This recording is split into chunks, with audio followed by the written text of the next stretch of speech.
Good morning and welcome to Coffee with Dan and Carol. Good morning. I was checking up on some statistics about marriages the other day, and right now here in Canada, 39% of first marriages end in divorce. Wow. An interesting thing is that you would think that if you've gone through a marriage and you end up in divorce, then the next time you get married should work out better. I mean, you've got a lot of history and you've learned a whole lot of lessons and everything should be better.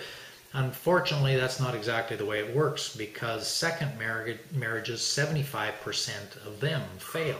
Wow. That's kind of awful, huh? Wow. Third marriages, 85% of them fail. So why is it that, if we've gone through an experience in a relationship and learned all of those lessons, why is it that success rate isn't a little bit better?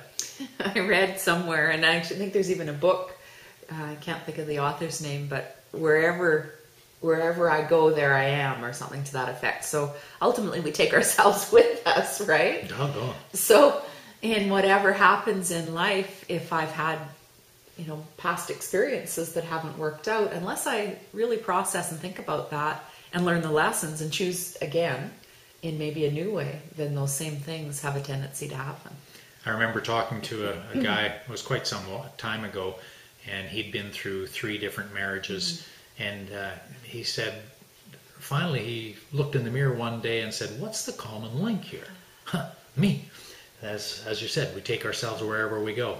Now the neat thing about it is that, if we're aware that things aren't working the way that we want, if we're not getting the results that we want in our relationship, I can make a change. And I'm really the only one that can make a change. No, I can make a change. Well, absolutely.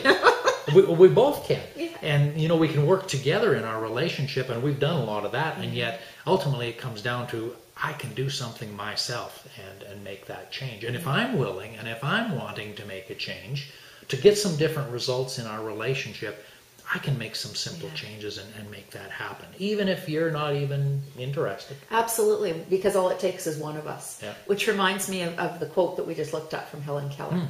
And I'd like to share that because it's really powerful in my perception. I am only one, but still I am one. I cannot do everything, but still I can do something. And because I cannot do everything, I will not refuse to do the something that I can do. Pretty powerful. It's very powerful. Yep. And ultimately it boils down to me. I can't sit here and wait for you to change. However, what I can do is I can do what's ever in my power in order to change myself and to make new choices and to make incremental steps to improvement, a little bit at a time. And we have a really good relationship. I think it's fabulous.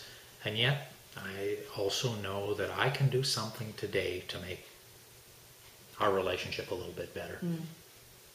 And I'm curious, what about you? What one thing could you do today, tomorrow, within the next week that would have an impact on your relationship? Send us a note. We'd love to hear your responses and find out what's going on for you, the changes and the improvements, the enhancements that you're making to your relationship. It is important. Yeah. And have fun. No, we wouldn't want to have any fun. Absolutely. Have a great day.